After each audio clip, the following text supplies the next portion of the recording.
Olá, eu sou o professor Dino, professor de Química, aqui do Colégio e Curso Pré-Vestibular Oficina Estudante, aqui na cidade de Campinas. E no nosso vídeo de hoje, a gente vai estar aprofundando um pouquinho mais o assunto de termoquímica, agora utilizando a lei de Hess. O que vai ser a lei de Hess? A lei de Hess, ela vai estar utilizando a aditividade de reações químicas. Eu vou estar somando reações químicas para, a partir delas, descobrir, por uma reação global, o calor de uma reação que eu não conheço esse calor. Tá? Nesse nosso exemplo, eu vou pegar essas três reações auxiliares, onde eu tenho 1 mol de grafite reagindo com 1 mol de oxigênio, formando gás carbônico, calor liberado 400 kJ.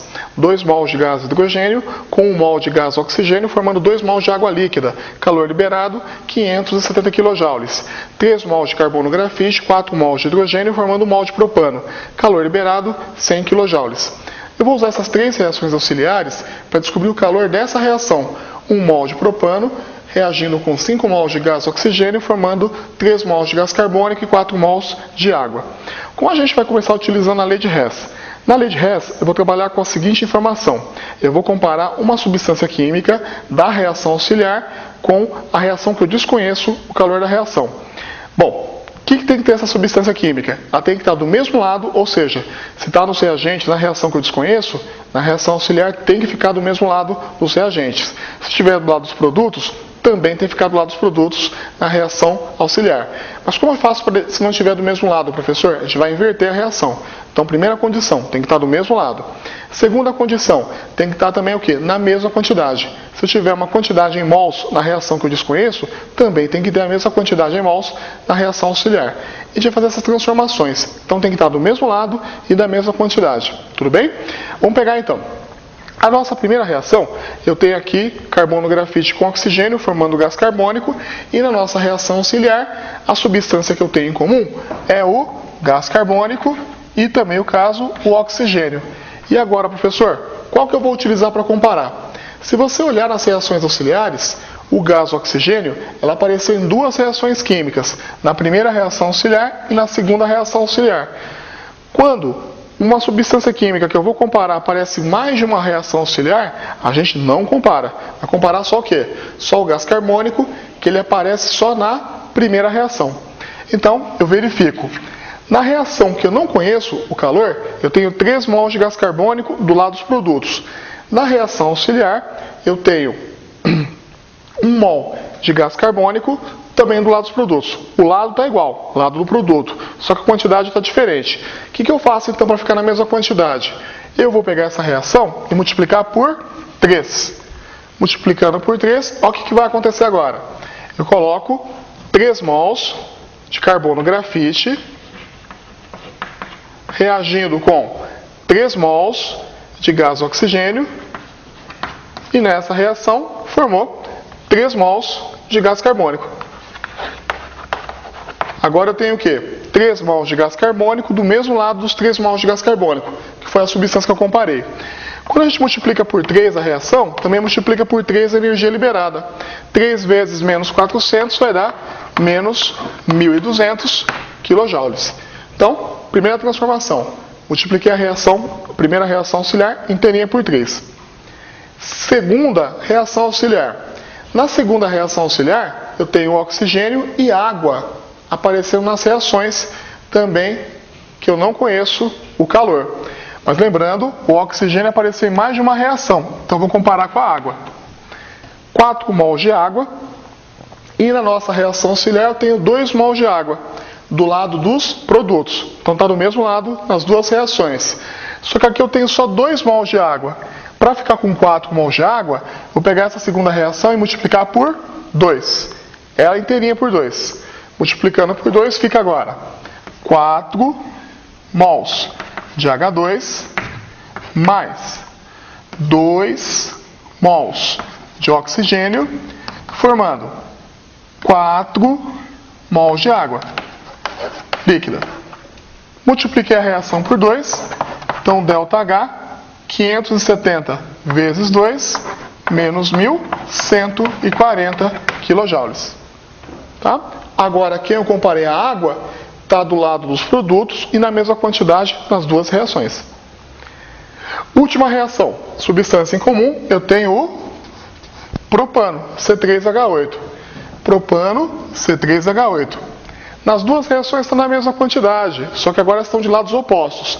Aqui está do lado dos produtos. Nessa reação, está do lado dos reagentes. O que eu faço agora com a reação auxiliar? Agora esse é o detalhe da transformação. Nessa reação, para ficar do mesmo lado, eu vou ter que inverter.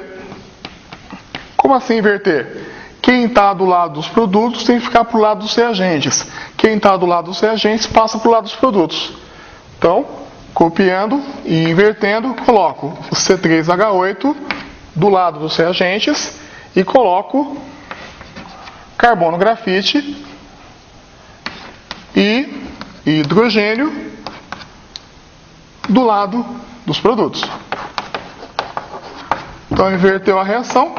O que acontece quando a gente inverte a reação? Agora você troca o sinal. Era menos 100 kJ, agora trocando o sinal fica mais 100 kJ. Então, qual que vai ser a ideia da lei de Hess? Você compara as reações auxiliares e você vai transformar de acordo com a reação que você desconhece o calor.